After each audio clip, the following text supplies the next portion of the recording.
Go through everything, because again, we had been kind of planning how this team was going to look for 6-7 months already. And all of a sudden, we spent like an hour, and we're like, well, we could actually do a whole ton of other stuff with Jake, because he's just that talented. And you kind of got to start going through the intangibles. So like, kids love him, he's the team captain, like all this stuff, and we're like, okay, all right. Like I guess we'll see how that works. Obviously, you guys can all tell how that works, right? Like, our team looks very different this year if Jake's not a quarterback. Yeah. And on a totally different level, Jake helped me be a better coach. And I say that because back to last year, or my first year coaching with Dre, none of you fools were willing to talk to me. Don't forget that. Oh, yeah! My God. That is baby. Baby forever. It is baby.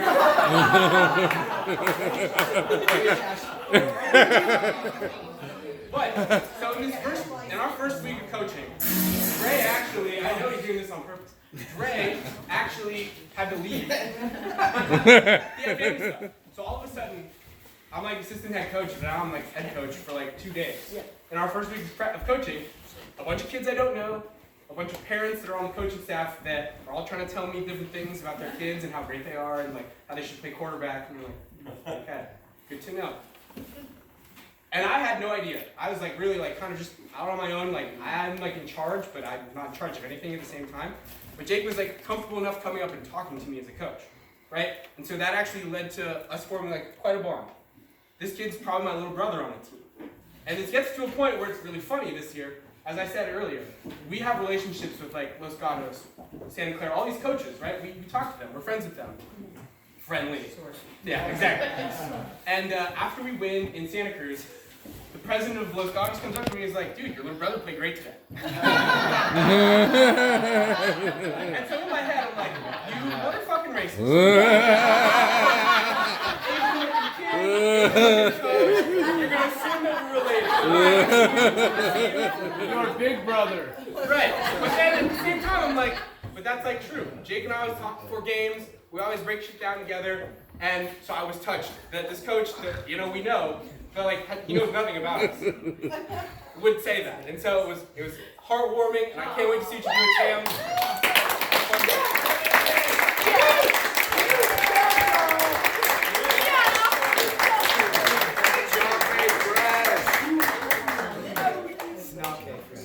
All right, last guy. You guys hear about him in a little bit. He couldn't be here, but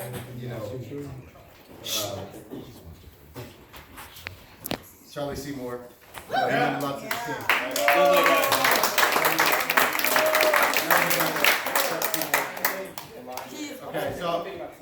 Okay. I mean, obviously, you guys saw it.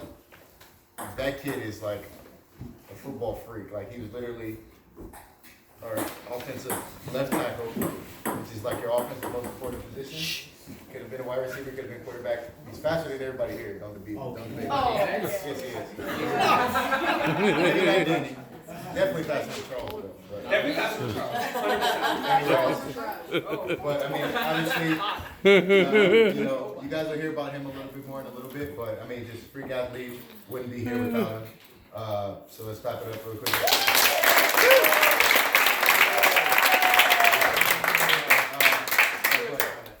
I just want to add about Charlie Seymour is, again, like some of these other kids we talked about tonight, he's like just kind of like the perfect kid to coach. Because I remember earlier in the season there were some first-year kids, some second-year kids, we just needed help bring along. And I grabbed a bunch of veterans and I was like, look, this is on you guys. Like I can't coach these guys every single play. I can't be on them every single play making them better. I need you guys to do it. And Seymour, more than anyone else I pulled aside, took those kids and every single day of practice he's like, I'm on you. I'm on you. I'm on you. And he made those kids better, and in turn made our team better, right? That's exactly what you want when you're talking about a great team player.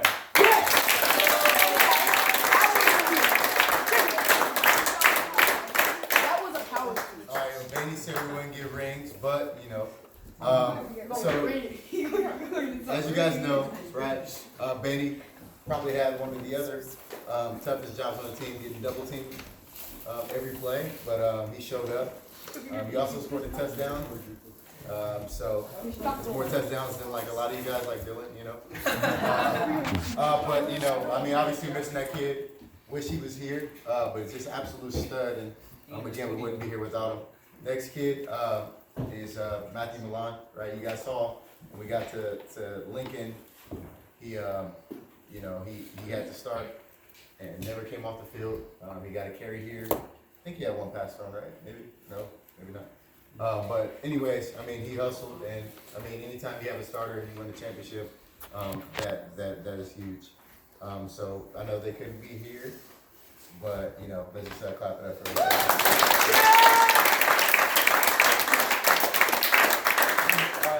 We got a little highlight video for you guys, right? It's pretty much all the big plays of the season. We made sure Peck's interception wasn't on here because it didn't count.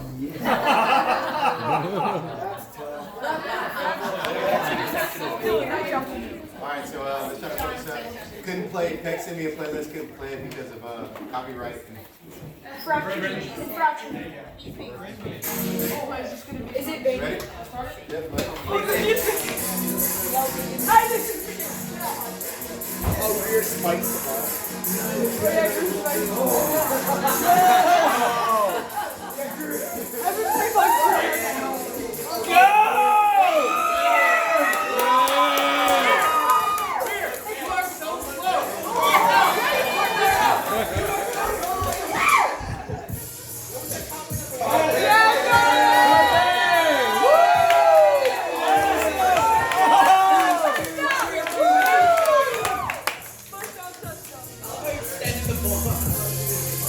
There he goes again. Next song again. Big song. Woo!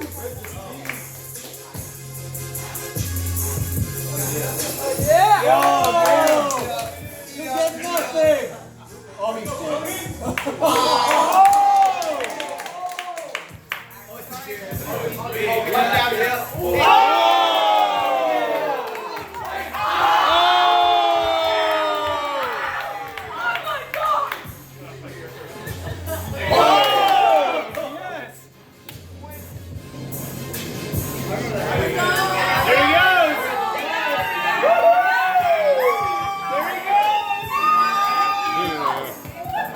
He's too trippy.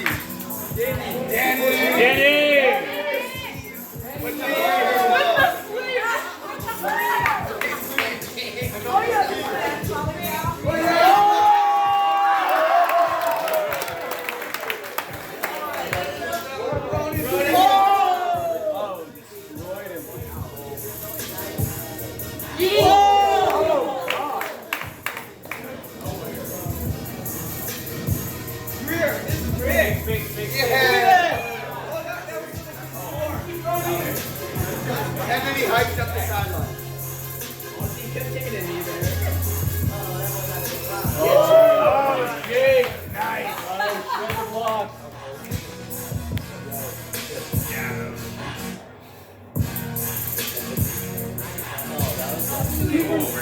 Oh, filthy.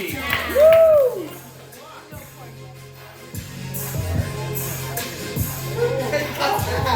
He's still up. Oh, no. Too drippy. Oh, Jake.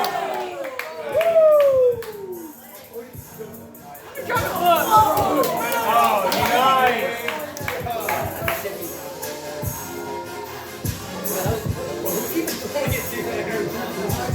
You dripping. He's still up.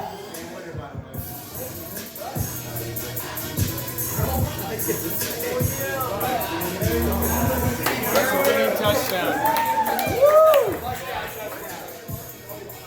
Oh, God.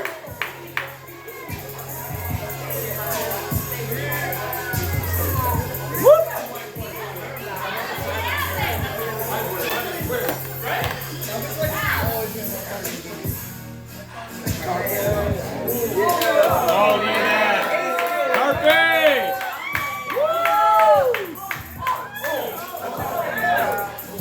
Don't let him tackle you. Got his X factor. Oh, oh, jeez. Oh, no.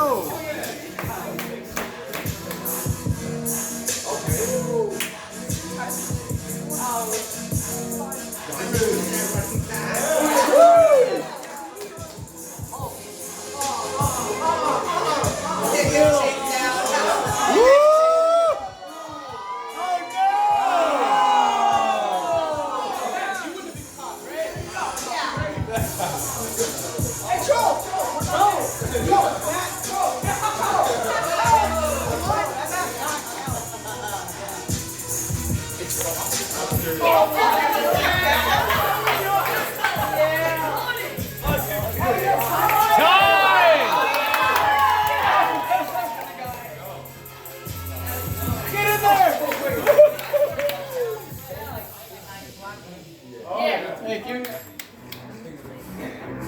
Look at these skinny kids.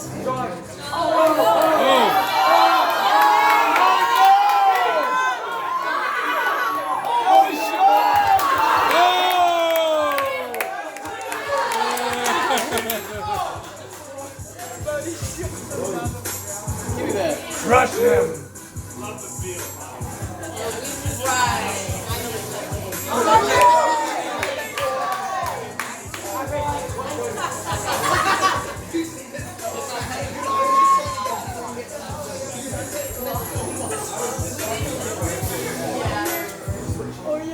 Oh, nice, Charles. Beautiful. Hey, he's too drippy. Oh, yeah, you're not Too drippy. Nice. Yeah, 'cause the kid just wasn't paying attention. Let him go right by him.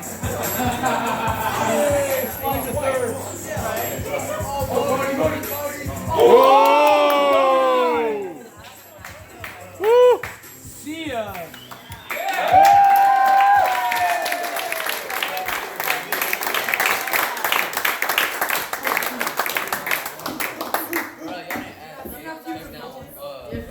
We'll get guns. Okay.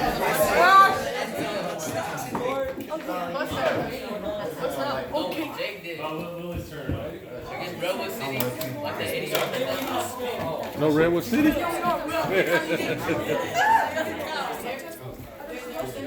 get to the low way when it's on you. Alright, you guys. Hey, so. Hey, listen up. Last couple things, we got some, we sent out we have some player awards to go through. All kids voted, right? It's so hard as a coach not to go in there and tell you guys you're wrong. So, as Jade and I talked, we were like, I'm like, dude, there's no way. He's like, nope, we said we were gonna touch it. So, awards are, you guys, but no, seriously, we actually went through it. And you guys are like pretty much 9 out of 10 things that you guys voted on, or the things we had talked about we would do, and it's a testament to what you guys thought about our team. You see a lot of linemen on there. You see a lot of O-line and D-line getting awards. You guys remember how important those guys are. I mean, because it's easy to watch this highlight and see freaking Jake and Charles running everywhere and Greer getting run down and stuff like that. It's easy to watch like Carpe, right? But there's no freaking Sean Peck highlights, no Seymour highlights. Yeah, it was. Okay, no, okay.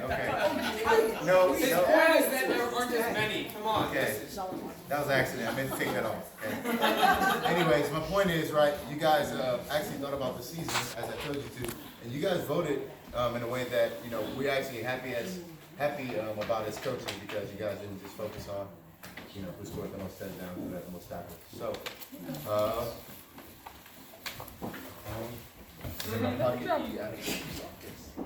all right, so we are going to start from the most important. All right, so Bronco Pride. Okay, so first award is actually, sorry, we're going to go Coaches Award first. Coaches Award.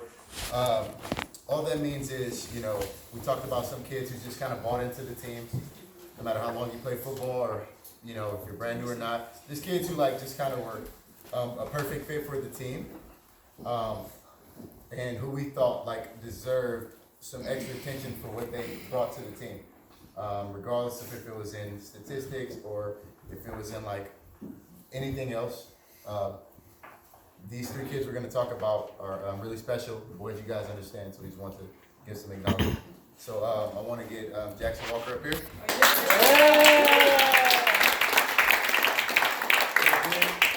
Keep it short. We already talked about him and his what he brought to the team. But the thing that people forget is, although he looks like he's been playing for a long time, it was his first year. A lot of the things that he learned, they were all brand new. And he bought in. And if it was blocking all game, he's like, I got it, coach. If it's late in the game, we say, go in that safety. I got it, coach. There's literally a play during this season where I'm like, DBs were dropping interceptions, said, I don't care, knock the ball down. He goes in, he has a wide open interception. He said, coach said, knock the ball down. And he knocked it down. Clear interception. we won't talk about that, but at that point we knew like he's gonna listen to whatever we say. I mean, this kid will run through a brick wall for us. So yeah, love you, man.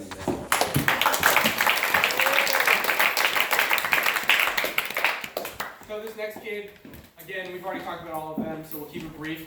But he just fought through a lot this year and really just embodied exactly what we were trying to instill in the kids as a player. Danny, Chun. These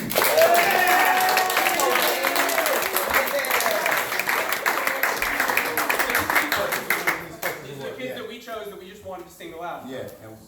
And so the big thing about Danny, and Coach Sean already alluded to it, was it's not easy getting injured multiple times in a season and fighting your way back into like playing, right? And Danny had 2 different ankle injuries this season, and you could just see it. You feel it when you're on the sidelines. Like he's cheering for the big plays on team, but you know that he secretly just wants to be in on that play too. And you just have to love those kids because you're like, damn, like we actually do have to hold you back. Like you'll get there. Don't worry. Like, and I remember having a conversation with Danny in training camp. It was like, dude, we get it. You're one of the best players on this team. Just trust us. Trust us. We'll figure out how we're gonna get you playing, right? And you know what? You had those injuries afterwards, and that sucked because you could have had a year that you wanted, right? I know that this isn't the season you wanted, but you still kept fighting, and you still were a team player, and that's why I chose you as my coach's support.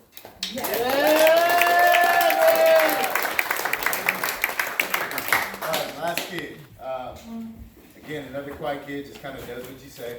Right, he's our left guard. He's also the type of kid who you can just put anywhere, and we know he wants to play defense a lot more, and he freaking never stopped talking about it. But it didn't like take away from what he brought to the team. Right, when it was time to have fun, he was having relax, dude. Don't. He's like, all right, whatever. All right, when it was time to have fun, he was there. When it was time to be focused, he was there. And this kid, I mean, he just competed the entire season. When he got some defensive reps, he made the most of it. And there was one game in particular, the championship game, where we put him on defense. He didn't get a break.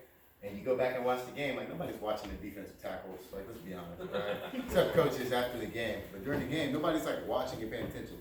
And we talked about it after the game. We watched the game and said, you know what? We talked about all that stuff after the championship, but this kid should have been player of the game for what he did on offense and defense without getting a break, and that's Nate Sarosi.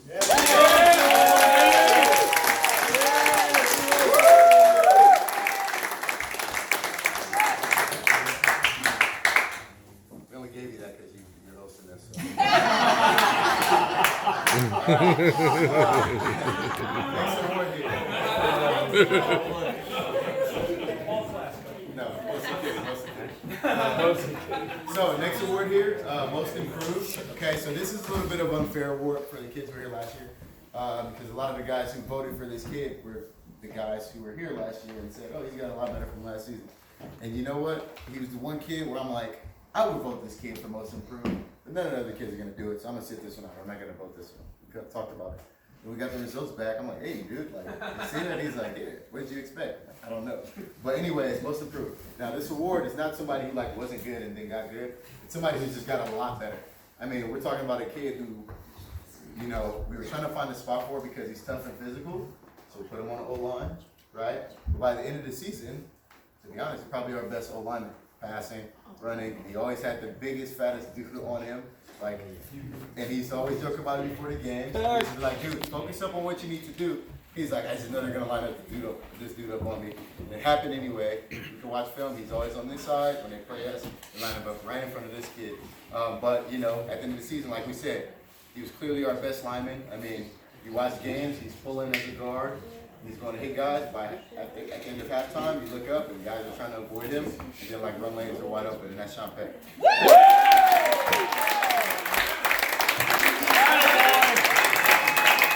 Yes, Johnny. You're not getting anything. Nice job, kid. You got better. Right. Unsung hero, okay? Our next word is unsung hero. Okay, it's one of our like 5 ties we had. Unsung hero, for those of you who don't know, we describe it as the kid who always does the job right, doesn't get a lot of credit, but it's just like a complete team player. They would never complain, we can have him do anything. And that's what an unsung hero is, right? A guy who, you know, again, we have a lot of guys on this team who we ask to do things, but there's also guys on the team, there's two guys in particular, who we ask to do things that are very simple, but they're very important. And you don't have to coach them up on it a lot because they're always going to do it right. So, sorry that it was a tie for this, but I mean, we wouldn't change it at all. For the two guys it was, dude. Yeah. So that first guy is Nate Carpet Brody.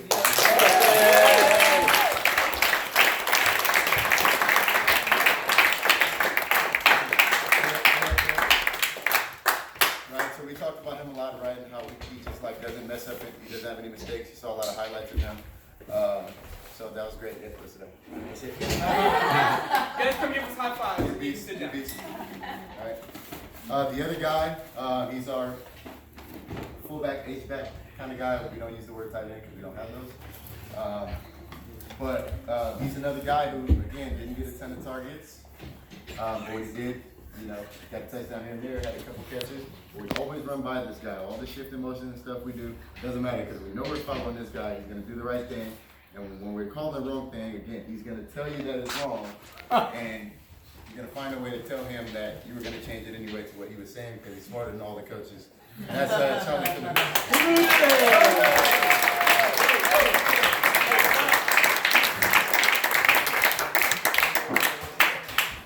All right. Next, another tie. Okay, we have Playmaker of the Year. And that is for a critical situation, who shows up. All right, so this one was a tie again, another tie. So sorry, you guys got to skip the award, whatever. I didn't know. All right, first guy, Greer Arthur, get up here.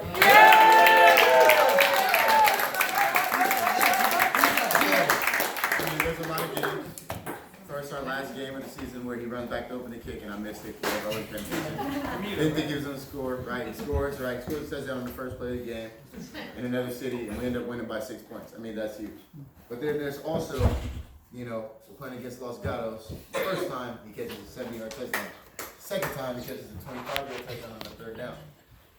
We play against East Bay. We need a big stop on the third down. He gets a tackle for loss. Gilroy's breaking up on the edge on the play. I don't even know how he got there. He makes the tackle for loss. Playing East Bay, they try to, it's the last drive of the game, and they do a messed up route, and Greer cleans it up, and he catches the interception. That's the story of every single game there with this kid. So, nice job, listen up. Yeah. The other kid who's tied with us is a kid who, we already talked about him, right? We talked to the other coaches, and we're like, who's your hardest hitter? And they're like, oh, 89 for sure, dude. He's scary. Something's wrong with him. All right, so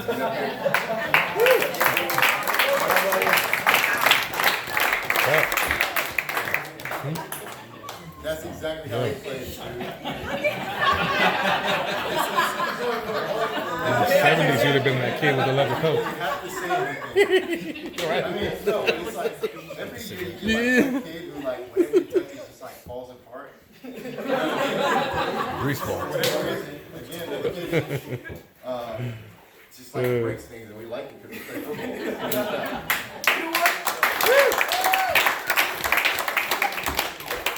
All right, lineman of the year.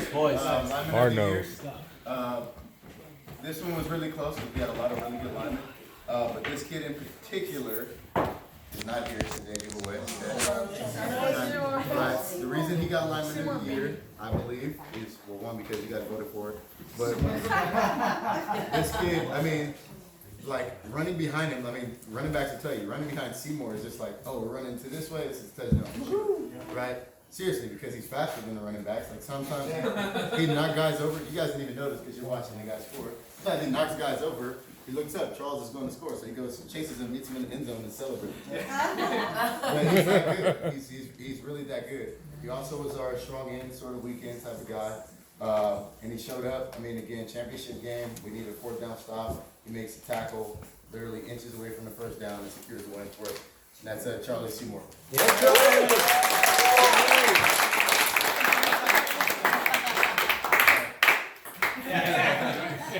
All right, special teams player of the year. Do we have to talk about this?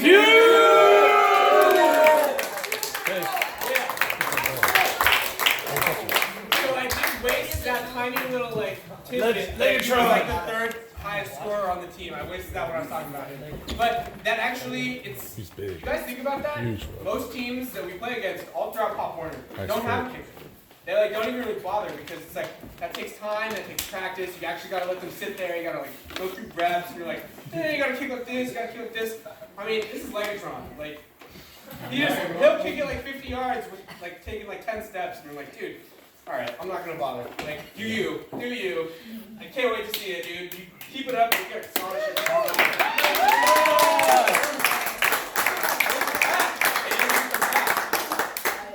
All right, defensive player of the year. There's another freaking tie. You guys need to like talk about this before, okay? We needed less than 26 kids on the team. All right, there was a 9-9 tie for this one. Not gonna break it up, okay? So this first kid, again, you know, he probably didn't think he's gonna get this award, but before our game against the Lincoln freshman, we were just freaking out as coaches, like I don't know what to do. The kids aren't gonna get it. So I run into this kid in the elevator, right? Run to him in the elevator, and I'm like, all right, so here's what's gonna happen. Right, we don't know what they're gonna do, but I'm gonna just give you a bunch of scenarios and I'm gonna test you on where to line up and where you're gonna set the defense. So,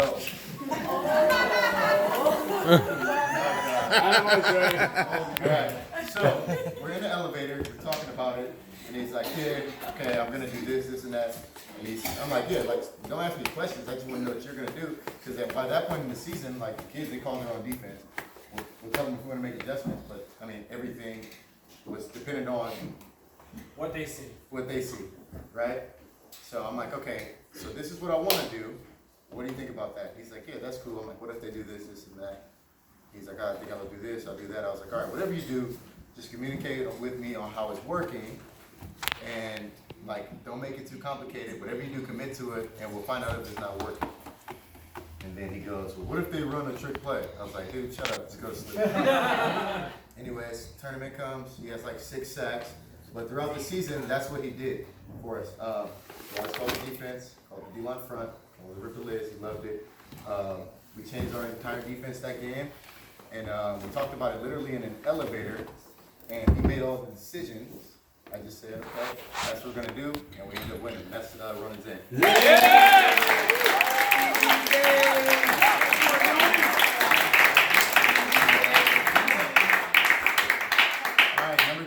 Defensive player of the year, okay. Another guy who we just like never talk about because he always does everything right. Won't spend a lot of time on him because we did spend a lot of time on him on the individual speeches. But the one thing I will say about Kiss Mustaki.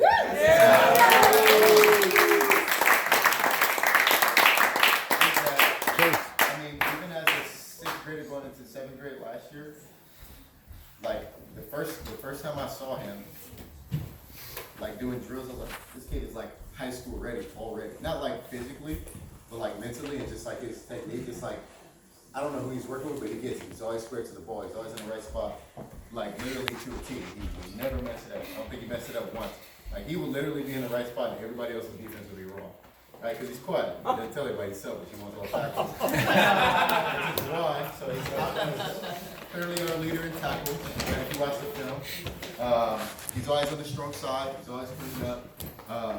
And it's a tough job. Being a middle linebacker, you have to be like our defensive quarterback. And a lot of times it's just, you know, there wasn't a lot of, like, I mean, honestly, I didn't really coach you that much, right? It's just like, who was getting the 30, right? Literally, we just told you where to line up, and he just, like, made things happen. The last thing I want to say about this kid is, I knew this kid was going to be our middle linebacker when he was in 6th going to 7th grade. We're doing this the very first time I see this kid, and we're doing a tackling drill. And I say, all right, here's what we're doing. I'm going to hold this bag. You're going to use your right shoulder to hit me and do this and this and that. I'm like, you got it? He's like, all right, cool. I'm explaining it to everybody. I'm like, all right, you hop in the front. I hear you're a good football player. I'm like, all right, here we go. Line it up. I go, ready. I guess that means go for him. So he comes and hits me, right? And he hits me as a 6th grader, strikes his arms, right? Lifts me off of my feet. I had never felt so, like, more disrespected in my life. My shoulder hurts, and I don't know what to say because he's lifting me off my feet. So now he's the coach. He's never going to listen to me again. So all I can say says, dude, get to the back of the line and listen for the go call.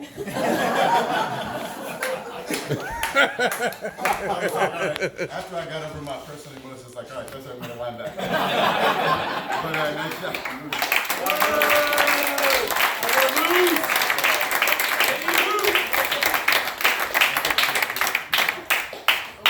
All right, offensive player of the year, another one of the two unanimouses. Again, everything we do on offense, all the points we score, all the touchdowns we make, all the blocks we make, what defenses do to us depends on how they react to this kid. So Charles, come up here.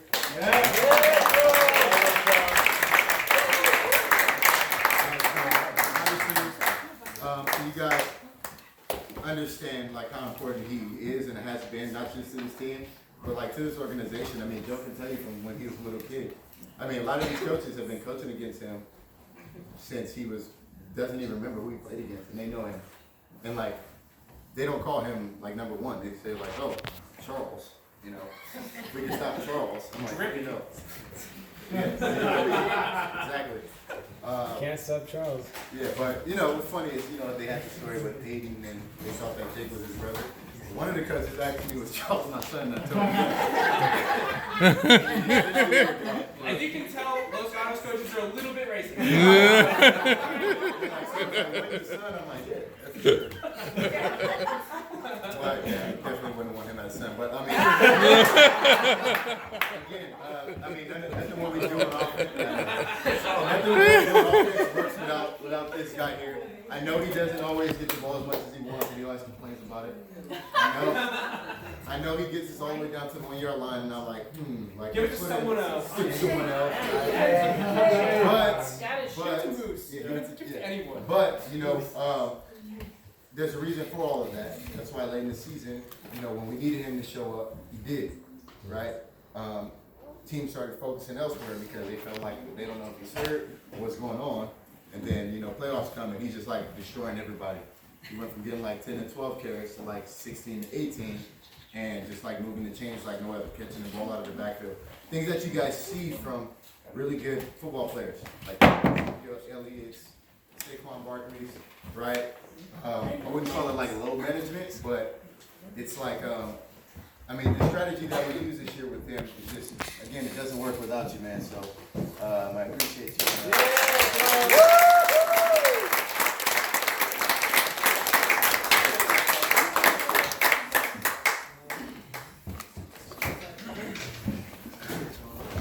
All right. MVP. Who?